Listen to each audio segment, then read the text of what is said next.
こんにちは、山川です。本日も動画をご視聴いただきありがとうございます。このチャンネルが初めての方、このチャンネルでは、カメラとか Mac とかガジェット類の紹介、それからコーヒーについての情報なんかも更新してますので、よろしかったらチャンネル登録をお願いします。はい、ということで本日はこちら、最高級のキーボードと言われている HHKB ハッピーハッキングキーボードのプロフェッショナルハイブリッドのタイプ S になります。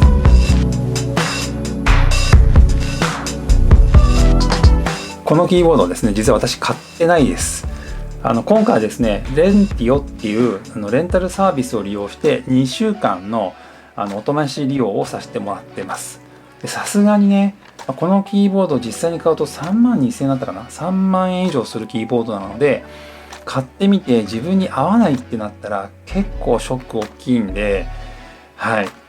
で、2週間のレンタル期間で料金は4000円ちょっとでした。で、他にもとっても便利なものがあって、例えば、ミラーレスカメラとかですね、それから掃除ロボットなんかも借りられるので、気になった方は概要欄にリンク貼っておくので覗いてみてください。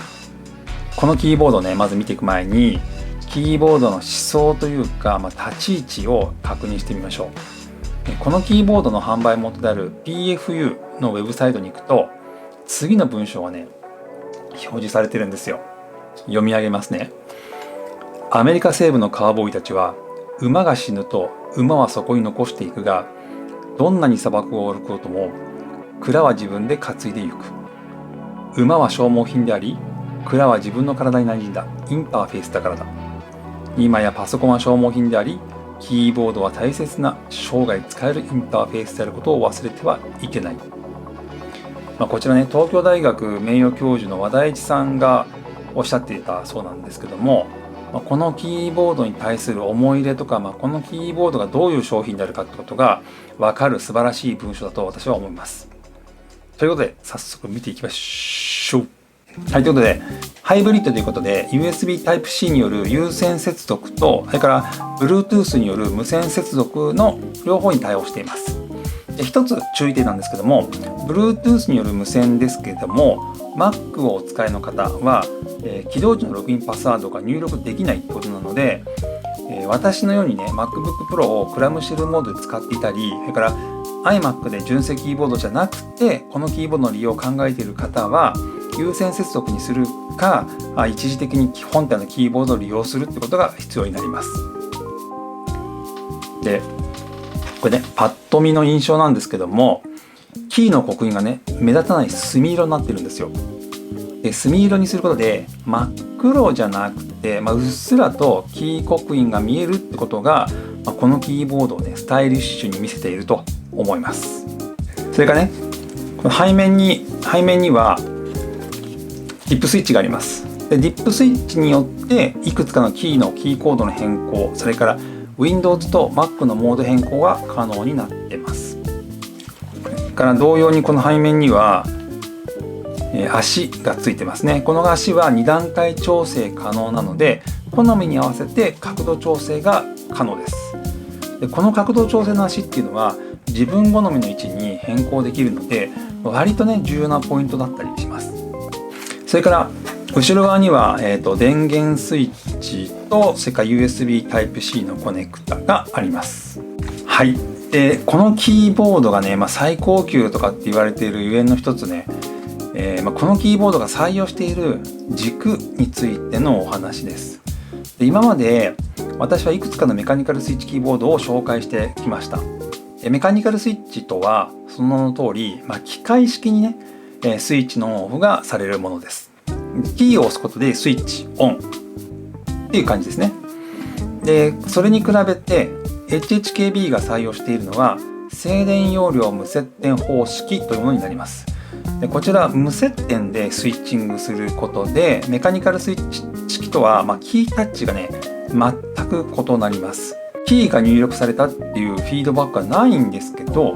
入力のフィーリングがすごくいいんですよね。なんでこんなに気持ちよく入力できるのか、もう本当不思議なんですけど、本当に気持ちよく入力できるんですよ。こうスコスコスコスコスコスコスコスコスコスコスコ、音聞こえます？こんな感じ、ずーっと入力していたくなるような、そんな感じです。でこちらね、私が借りたものは、レイアウトが英字配列です。なんですけど、私が持っている他のいくつかの英字配列のキーボードとは若干配列が異なる部分があります。まずね、バックスペースの位置、そしてコントロールキーの位置、そしてチルダキーの位置ですね。このバックスペースキーの若干の位置ずれっていうのはかなりね違和感があって、このキーボードで最初に入力し始めた時にまずミスタッチしました。そして、慣れてきたかなと思ってまた普通のキーボードに戻った時もミスタッチが増えます。ずっとこのね HHKB を使い続けるっていうんだったら問題ないことかもしれません。でそれからカーソルキーがキーコンビネーションによって実現してるんですけども、これがね分かりにくい。で FN キーとの組み合わせなんですけど、位置がね直感的じゃないんですよね。あくまでも僕にとってですけど、位置が直感的ではない。であとは、このキーボードはキーマップの変更機能があるので、実際には自分好みにカスタマイズができるので、いくつかね調整可能だとは思いますが、そもそもねキーのサイズっていうのも若干違ってくるので、キーマップを変更したとしても手に馴染むかどうかっていうのはまだ検証してないので何とも言えません。次に、入力した時の音を聞いていきましょう。で一つ前の動画で、サウンドチェック動画をアップロードしているので、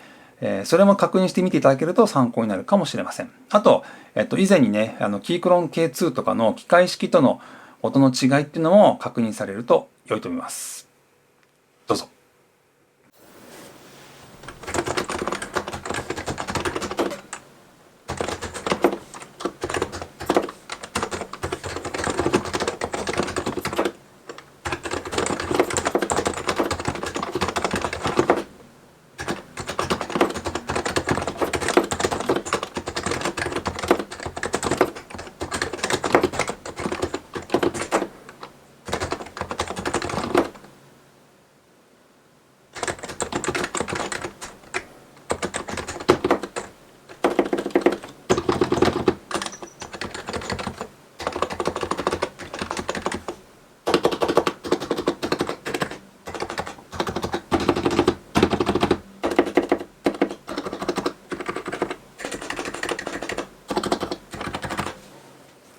はい、どうでしたか。かなりね気持ちいい音だと思うんですね、私はね。はい、ということでまとめです。キータッチ、打鍵感、入力のフィーリング、ものとしての質感、すべて最高ですね。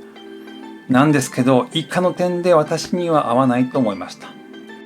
多分私のキーボードに対する気持ちっていうのがこのキーボードが持ってる思想と合ってないと思ったんですよね。で私のキーボードに対する思い入れっていうのは、思いっていうのは、文房具みたいな感じなんですよ。で気分によってキーボードを使い分けるみたいな、そんな感じでキーボードを触ってるんですね。でカジュアルにキーボードを楽しみたいんですよ。でそんなことから、このキーボードはね、3万2000円3万円以上するということで、このキーボード1つに3万円を出してしまって、このキーボードに慣れちゃったら、多分絶対慣れるんですよ。最高なんで。他のキーボード必要ないってなっちゃうんじゃないかと。その状況がつまらないなと思っちゃったんですよね。絶対慣れるんですよ。だってこのキーボード最高なんですか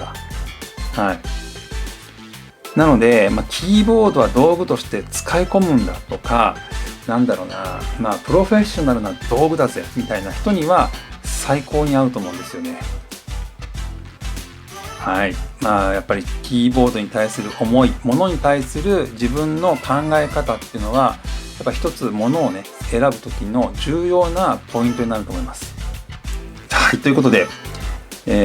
日はね、最高級のキーボードである HHKB ハッピーハッキングキーボードを使ってみたという動画でした。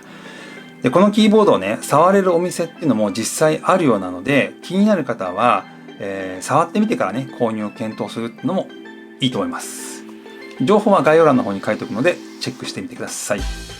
はい、ということで、この動画がためになったよとか良かったよとかいう方はぜひグッド評価お願いします。あと、チャンネル登録まだの方はぜひチャンネル登録をよろしくお願いします。それでは次の動画でお会いしましょう。さよなら。